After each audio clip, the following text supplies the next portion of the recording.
Hey everybody, how's everybody doing in this craziness?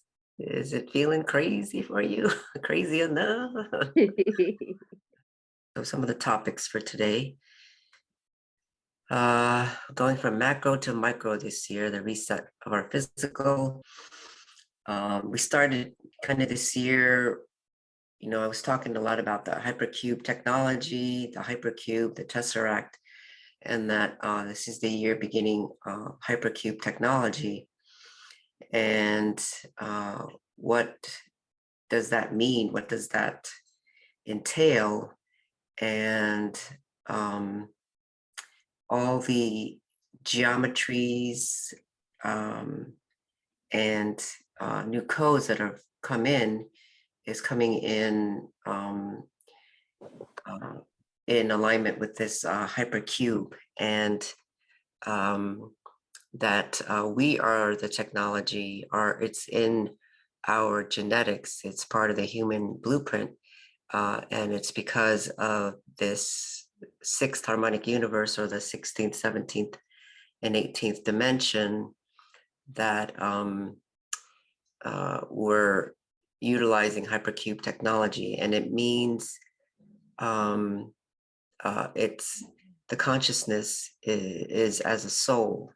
So it's where, as that engages more and more and activates, where we'll be able to perceive what's happening more from that soul perspective, more from that neutral observer kind of perspective. So that's kind of what the hypercube technology means, and it's birthed through us, and we become the co-creators of the new reality, as many of you know, that it comes from within us.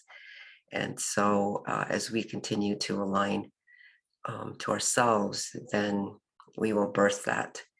And obviously there's a lot of people on the planet who aren't aware of what's happening at that more of that transcendent level. But it's the people who are kind of engaging this now and preparing our bodies, our energy fields. Then, we become more of the activators. We become the technology to activate others. We become the sort of the inspiration out in the world to trigger people and activate their inner knowingness. So this is part of how this is all taking place. So let's see the other, what's the next one? The return of the cosmic father, that's a big one. I'll talk a little bit more about that when we get to that image of the father. And so the father is like energy in motion. He's movement. He's about movement and activations, and how energy moves. So that's why I think part of when the masculine is distorted, becomes aggressive. It's very action oriented. That's the word I was trying to find. That it's about action, taking action. So as cosmic father now has entered the scene, and father also is connected to the macrocosm, the very big, and now with the mother also here, the cosmic mother, then how energy how energy moves is changing. So I'll talk a little bit about how they weren't really moving together in a complementary way, and with the kind of zeroing out of extreme polarity, then it feels like this dance of the mother and the father are going to become more cohesive and more balanced. So we'll see how it goes here. Again, this is closing out of extreme polarity. This is one of the things that I noticed on October 28th, which I didn't realize ended up being a 10-10. But it was almost like I was seeing black and white kind of coming together, and as if some kind of boundary between them had disappeared. So we think of black and white as the extremes, and then the in-between is the shades of gray. But what I was feeling and sensing was that it's not actually the shades of gray. It's actually all the colors, and polarity is what gives us the ability to have contrast. So I'll get into that a little bit more. Somebody had a chat. For a local mom on this. Gave her Grandma Susie's book years ago, but mom hasn't been open to that type of info. Okay, yeah, we'll see when we get to the meditation part. What we can do. Oops, okay. Oh, come on, what happened? There we go. So the movement of energy that is a cosmic father, the motion or taking action is associated with that masculine principle. And with the cosmic father, it feels like it's, even stimulating more rapid and deeper clearing because of this kind of the force of the father, not force as in a bad way, but I mean, it is a, since father is the macrocosm, it is like a big force that's coming through, and it's going to stimulate even deeper clearings within us, but also then more rapid clearings. So it'll be interesting to see how people behave out in the world. I mean, obviously, it can cause a little bit more insanity as well, but in our physical bodies. And I think maybe that's probably one of the reasons why, like Terry was saying, she wants to move. We have to move. The body wants to kind of be in action. You want to open up the spaces between the joints. You want to move that energy out. So I think that's one of the reasons why that is happening.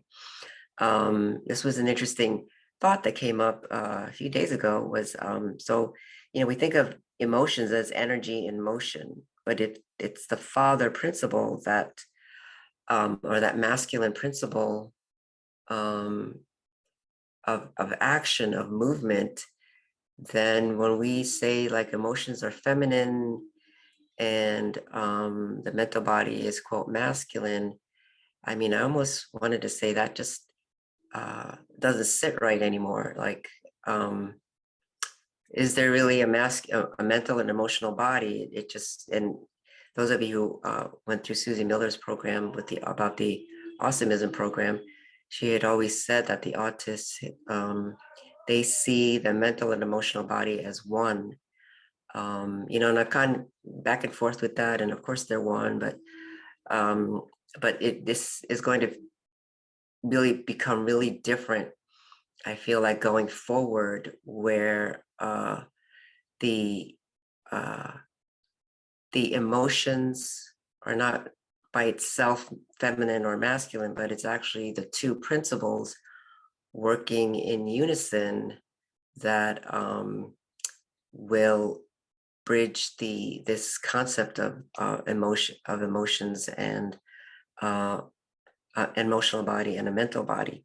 So meaning that emotions, when we were talking about it as if there were two bodies, it's almost like that enabled emotions, that energy of emotions, which is really information about your environment or what's going on um, uh, inside your body, and also interpreting what's happening energetically outside, um, that that's what's been getting stuck in the body. So now with this cosmic father principle and the masculine really coming online, then what we call the emotions or information, um, it's a opportunity to reflect on what is that information that I'm getting, and then you interpret the information, and then you can release it. So I feel like that's what this father principle is doing as well. So it'll be interesting to see how this plays out here. And we may not even be talking about a mental and emotional body anymore. I bring it up, but there's a part of me that wants to not even say it. But I know that's the language we have right now. So we'll see going forward here as we continue to evolve. So the meditation, we're going to be focusing on emanation through dark matter. This is part of what we've been talking about, I think, all year. We went from this macro aspect where in the beginning, we were talking about the triune arc and the 16th, 17th, and 18th dimension, emanations coming from the 36th dimension. There was a lot coming through from the macro level where it was almost kind of obtuse and a little bit hard to grasp. What does that have to do with us here in the physical? But it's coming from Sammy's perspective, it's about soul coming through from outside time and space. And then how does the soul outside of time and space connect to a universe which has dimensions, and you are engaging this holographic playground or canvas to express as a God emanation in a physical body. So that's kind of what we've been doing, taking us through, and that's what this image is about. So just briefly, so the star icosahedron, it was opening to this dark matter field. It opens up into the dark matter field so that the soul can start to engage dark matter, because through the mother, that space is created for the soul to be able to inhabit this form. So that's kind of what we've been doing. So you go through dark matter, and then there's a light body that begins to activate.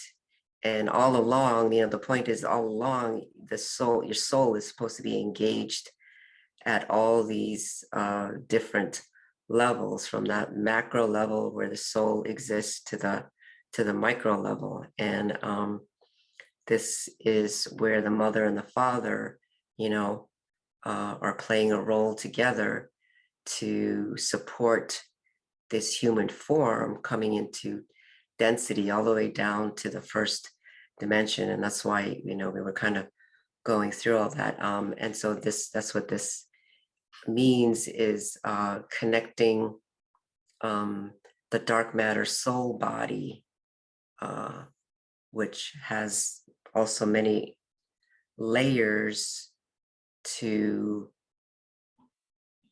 activate or manifest the physical body layers or physical body systems. So, there's a bone structure. So there's a dark matter matrix of the is-not space that creates the space for the bones to be able to exist, as separate from, let's say your muscles. How does, if everything was just one, then there would be no be no ability to distinguish, the different organs and the different body systems. So that's where the dark matter really is key and very important. So it's kind of getting back to what we were kind of doing all year long in some of those other hangouts where it was a bit kind of obtuse, I know, and difficult to grasp some of those things, but that seems to be why. So expressing through dark matter, so this is like the coherence of, let's say, your dark matter body, the dark matter soul, kind of then coming through, then to continue your expression in this physical life. And we talked a bit about the pentagram and how it relates to the star icosahedron, because the star icosahedron is what births this 5-pointed star. And it has specific proportions, as Da Vinci discovered, a few centuries ago already. So Sam says that, the pentagram is the pattern of the base pattern of the soul expression to come into form. And so with the Luciferians and Satanics, what they did was then reverse this pentagram into the Baphomet, which is the upside down pentagram. And we've been expressing in kind of a reversal, so which is more anti-life and propagates distortions. So this is what we're kind of coming out of. So the star icosahedron to the pentagram, the soul expression. So this is, obviously a two-dimensional representation of the star icosahedron. It doesn't really look like this. So the star icosahedron, what Sam was showing me, is in place, and then it begins to emanate out this pattern, let's say, and expresses as this 5-pointed star. And it seems to affect also your will center. So that would be at the solar plexus level. So kind of coming through and expressing so that you can express the will of the soul expression. So, there's obviously the heart, which is connected, but there's also this important aspect at the solar plexus level to stay aligned to your soul purpose. And so all of this is to get to the point where we see ourselves as a sensory consciousness organ of the cosmos, that we are interconnected with everything else. We're connected to each other, but we're also connected to our planet, our solar system, the galactic aspect, the universal aspect, and then the omniversal aspect, which is the greater cosmos. And information, then, as this sensory consciousness organ, we're having this conversation with God source at all levels. And this is kind of what's been cut off. So to keep us ignorant of who we truly are and what we're actually capable of. So, we're coming out of an amnesia, so to speak. So this is Cosmic Father, as many of you have seen. And this is Father Sapphire's son. You may remember I shared this a few months ago. And I guess that was Father coming, beginning to really emanate through.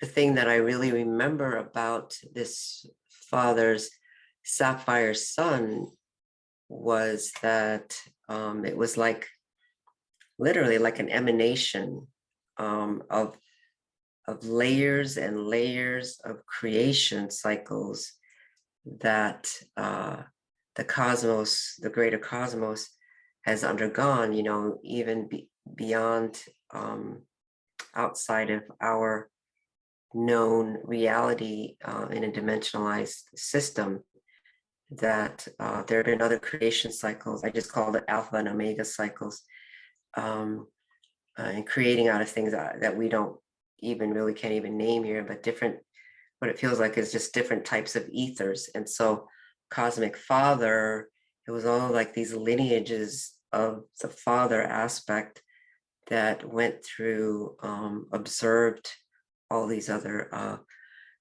creation cycles. And so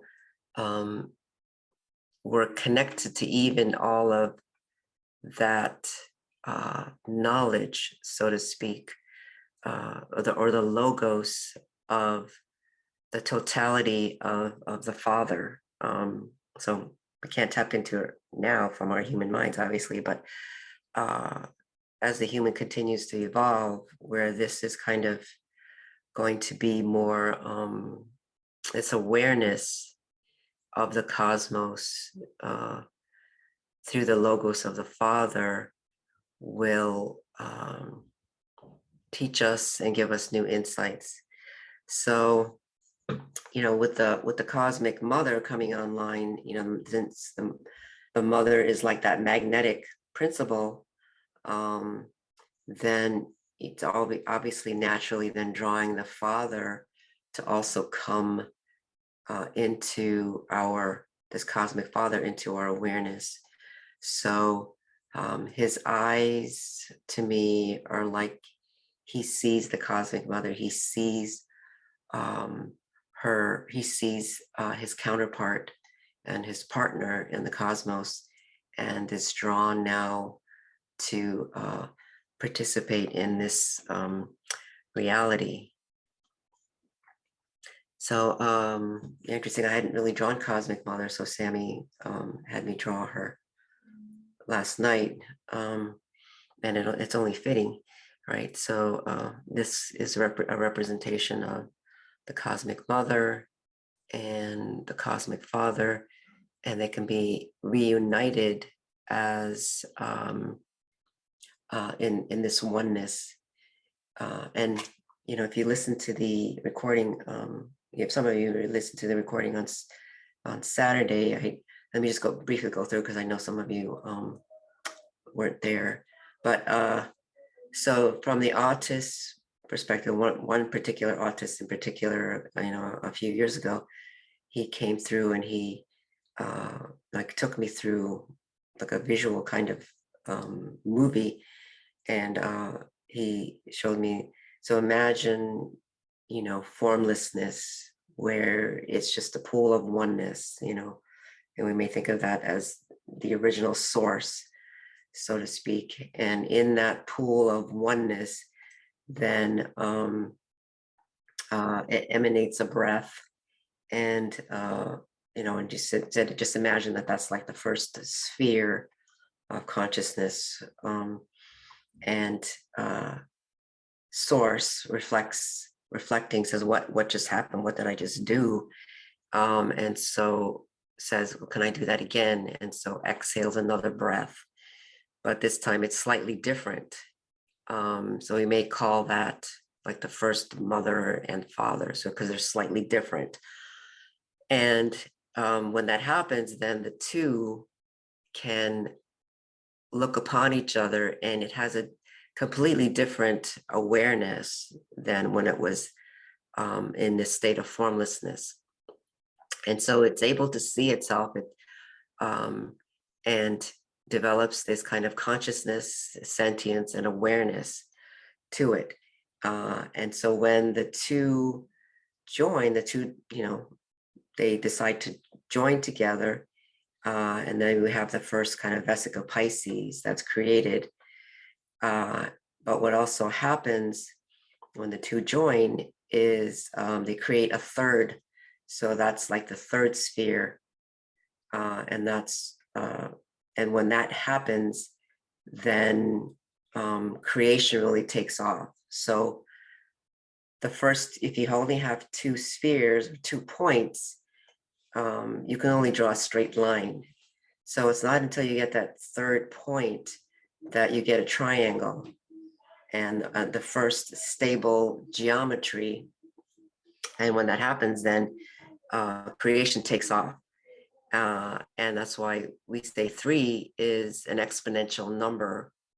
It's an activation because it triggers the flourishing of the cosmos. So the original 2, he said, this little boy said, the 2 is prime creator. That's the 2 of them together. And then the third principle, obviously, is Christ consciousness, and representing the Christ, the Christos Sophia. But that original 2 is very important for a different level of source awareness of itself and awareness of its existence, when it could mirror to each other its existence. So I thought that was a fascinating way of looking at it. Okay, so this is not meant to be science. I only barely remember my trigonometry from high school, but I was kind of shown like these sine and cosine waves. And when I watched a couple of simplistic YouTubes, right, it describes how energy moves. I guess how energy moves through wires.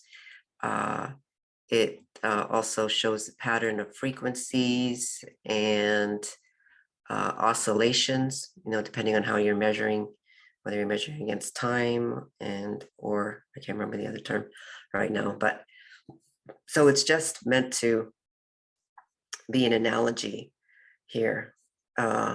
So the cosine, so if this is the sine and this is the cosine, they're meant to be complementary, meaning they wave together and not really cancel each other out, but brings a neutrality to the energy. Like right now, what we experience is kind of sharpness, even from electrons and things like that. It feels sharp in our body.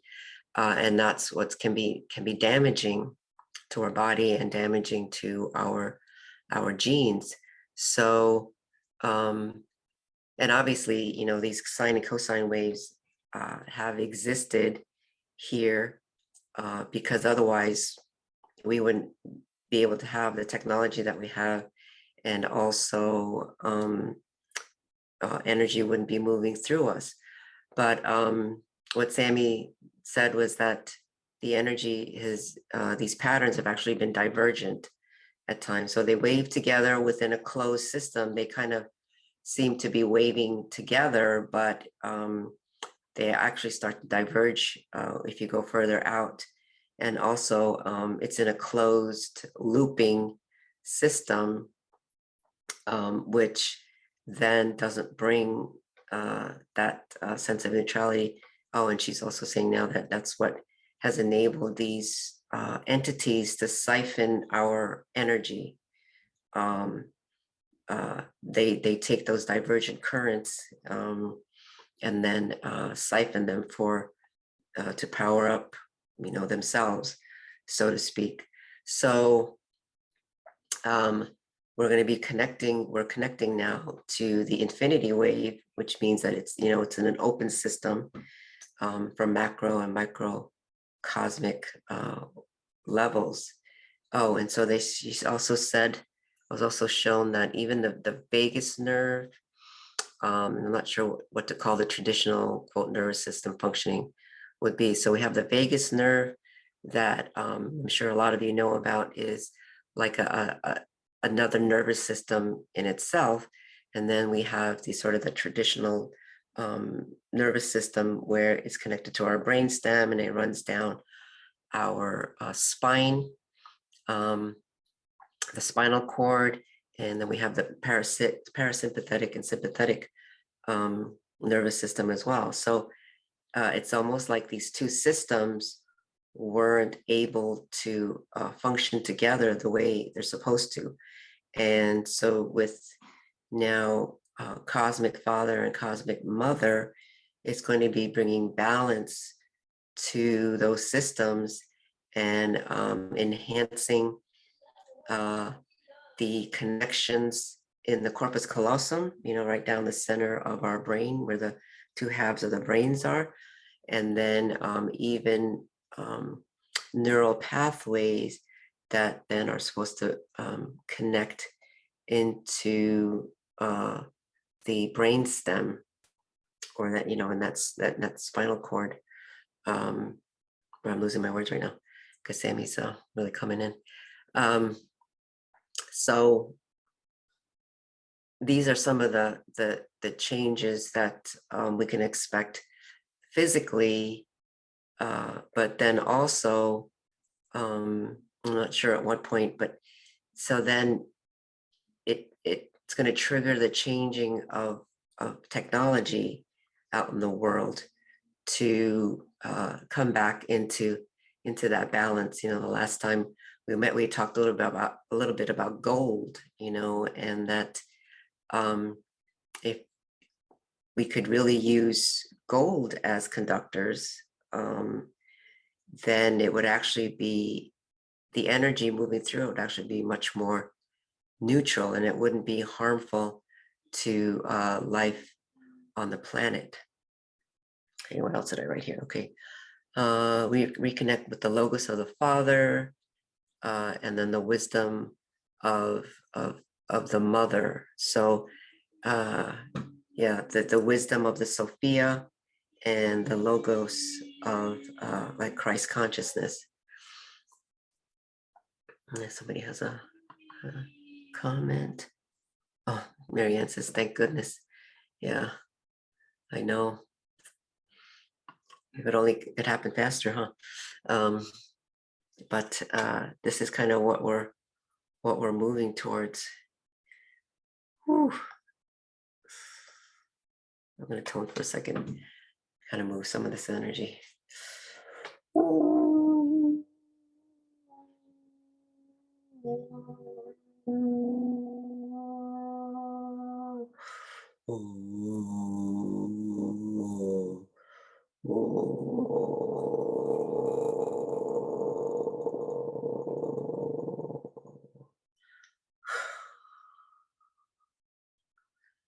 Okay.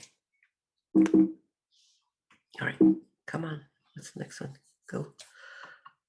Okay, so the infinity waves.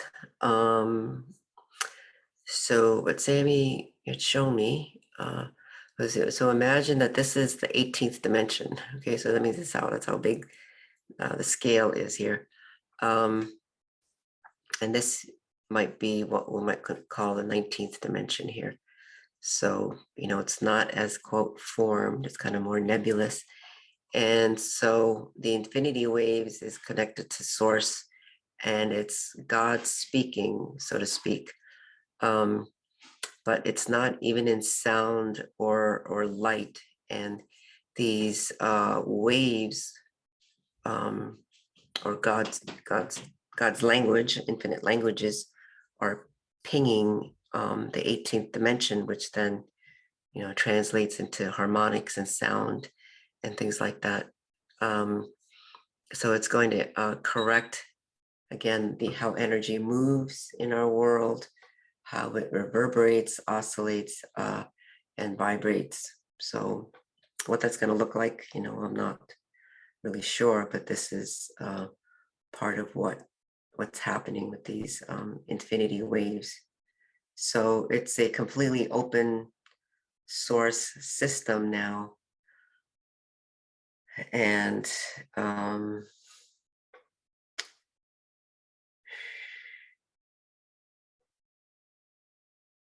there's a lot moving through from this. Shakawanya tekatitito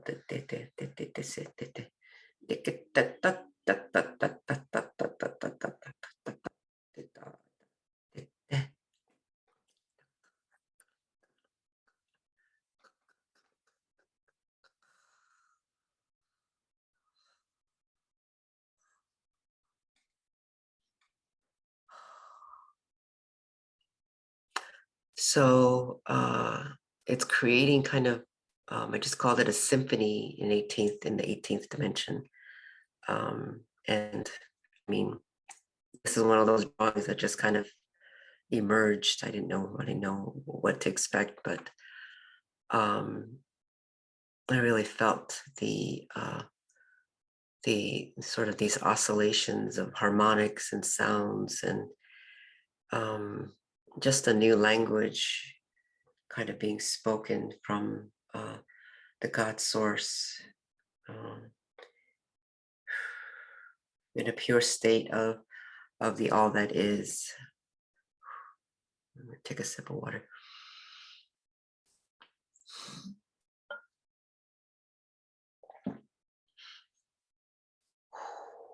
So it's soothing the dark matter, soul, body, and its layers.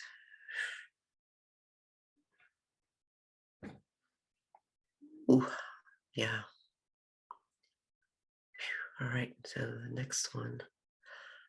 All right, so we're going to talk about a little bit about the Solomon codes.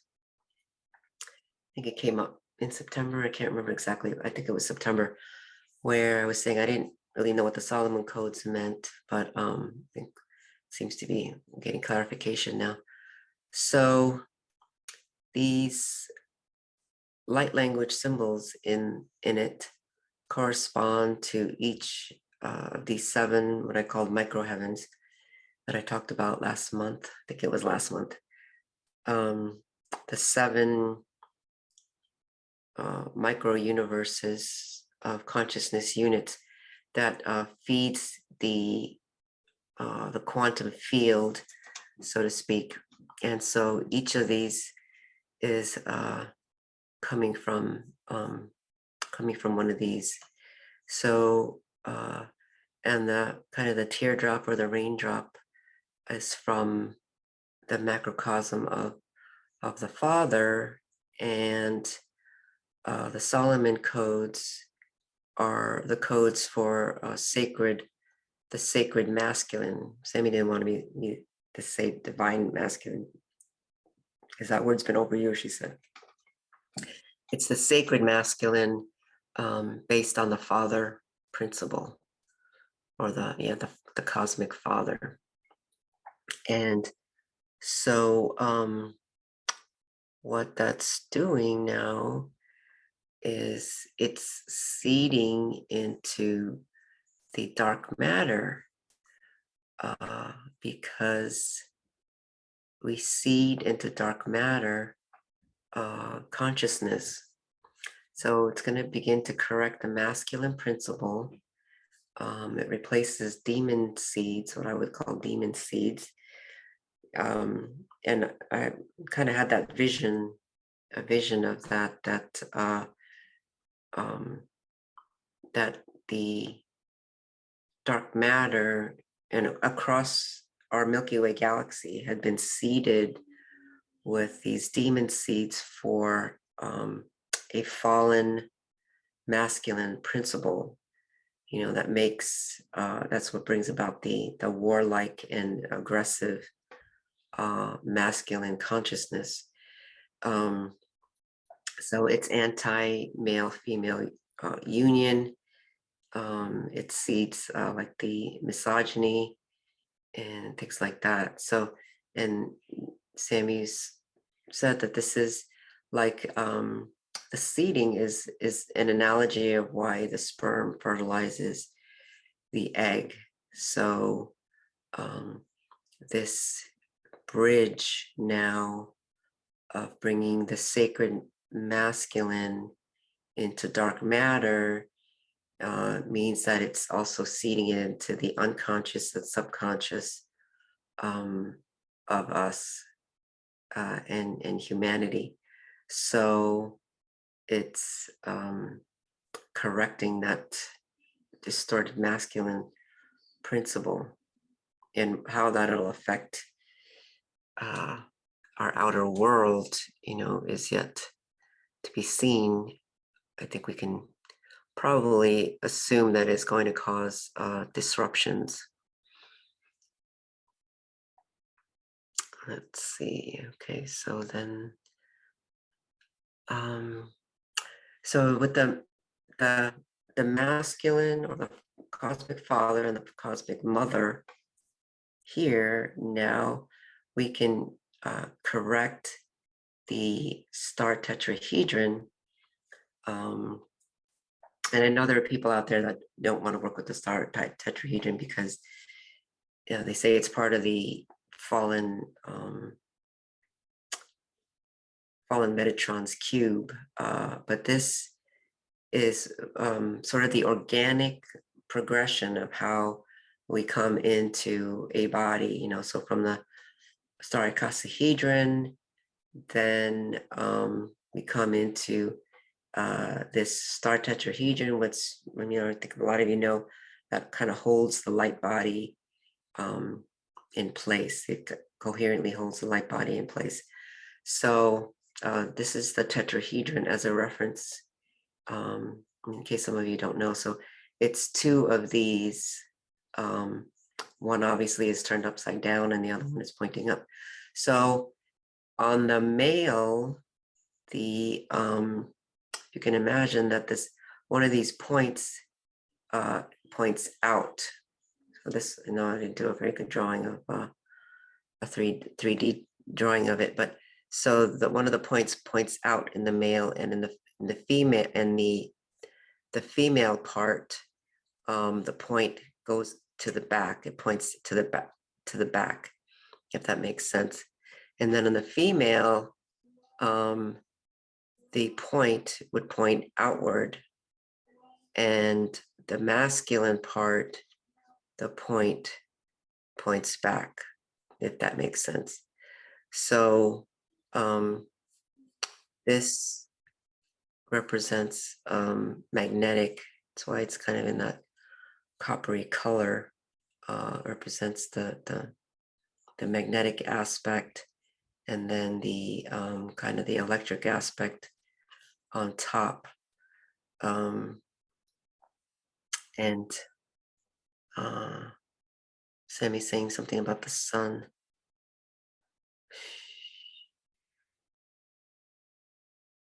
This so this organic star tetrahedron also is aligned with our sun and able to receive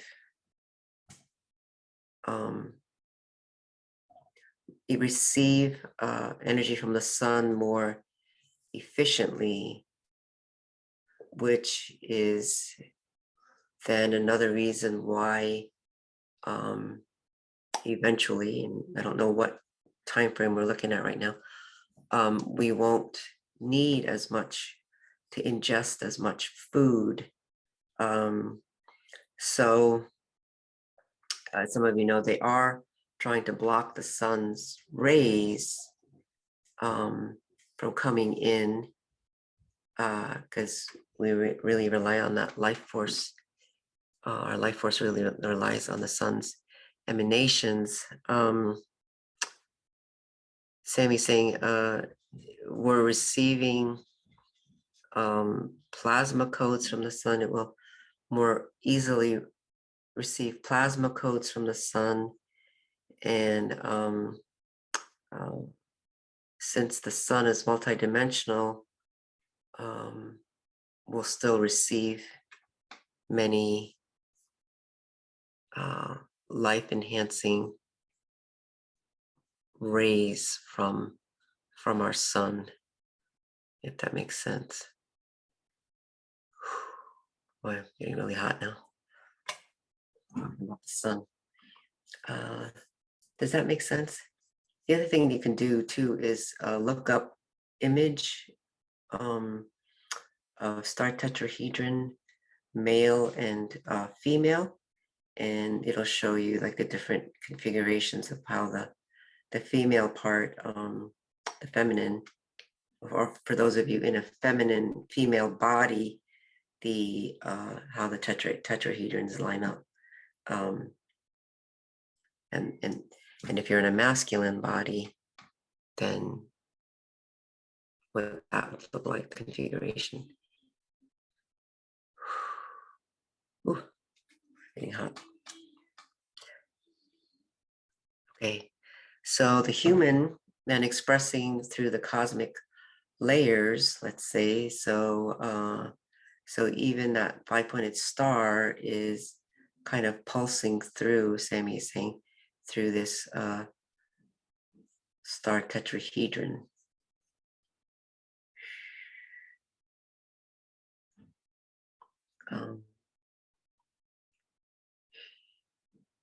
Vacillating.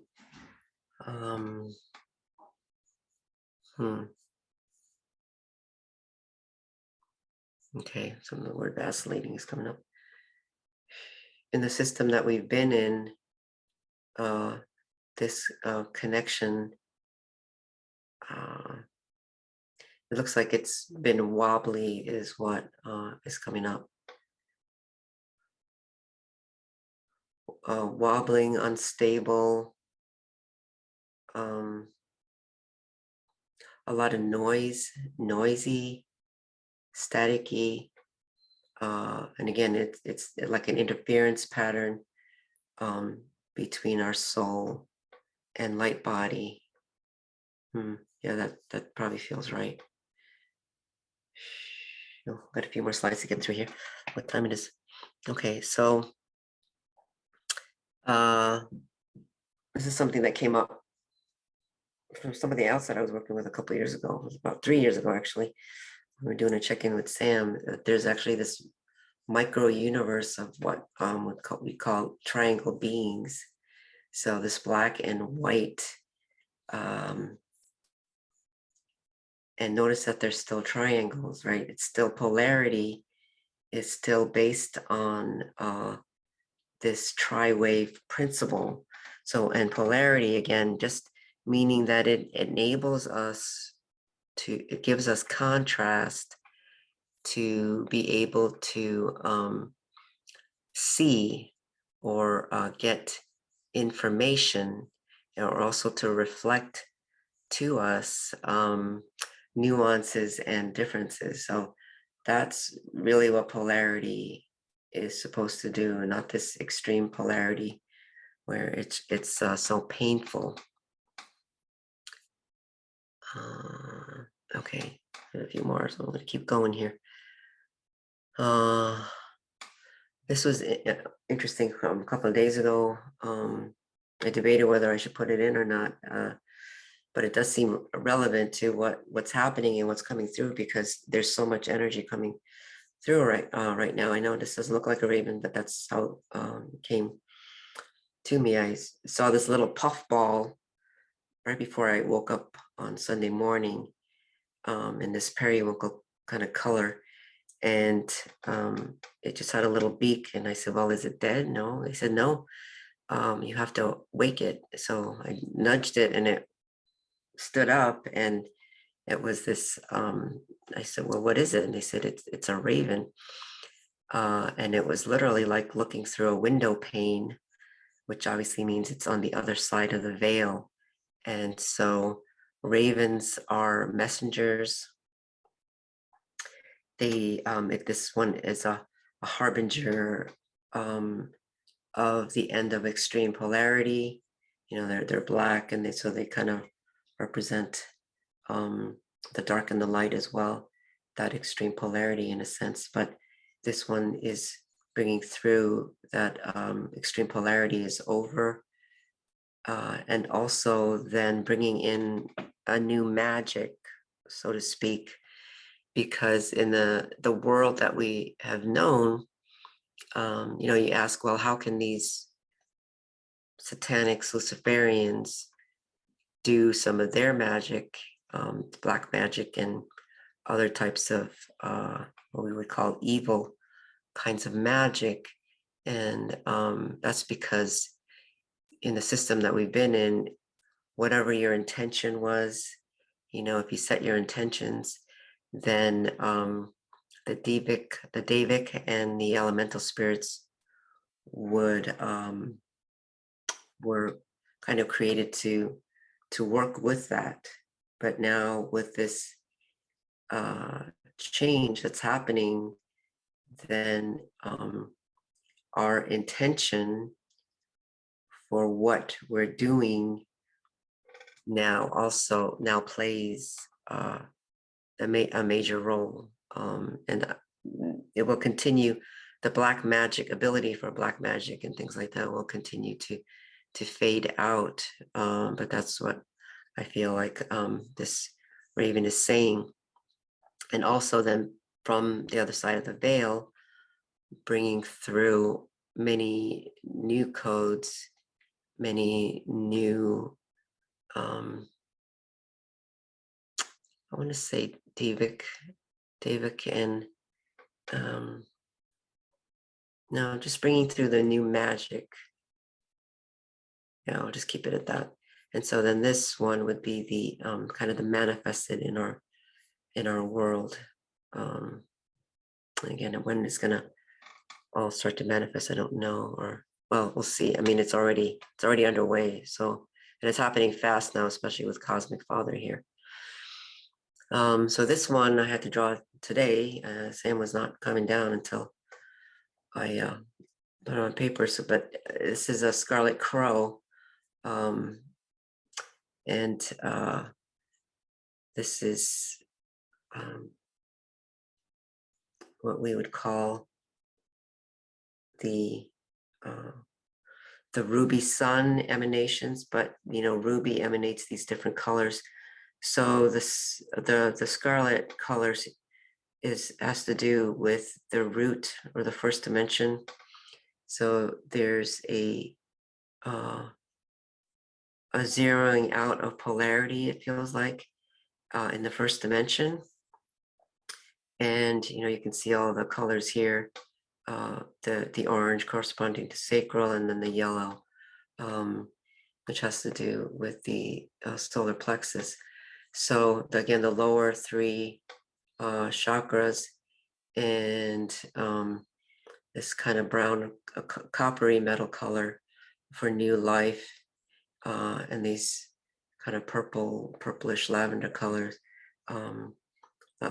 of the father, and then the burning away kind of the old. And the Scarlet Crow is speaking light language, hearkening a new day, and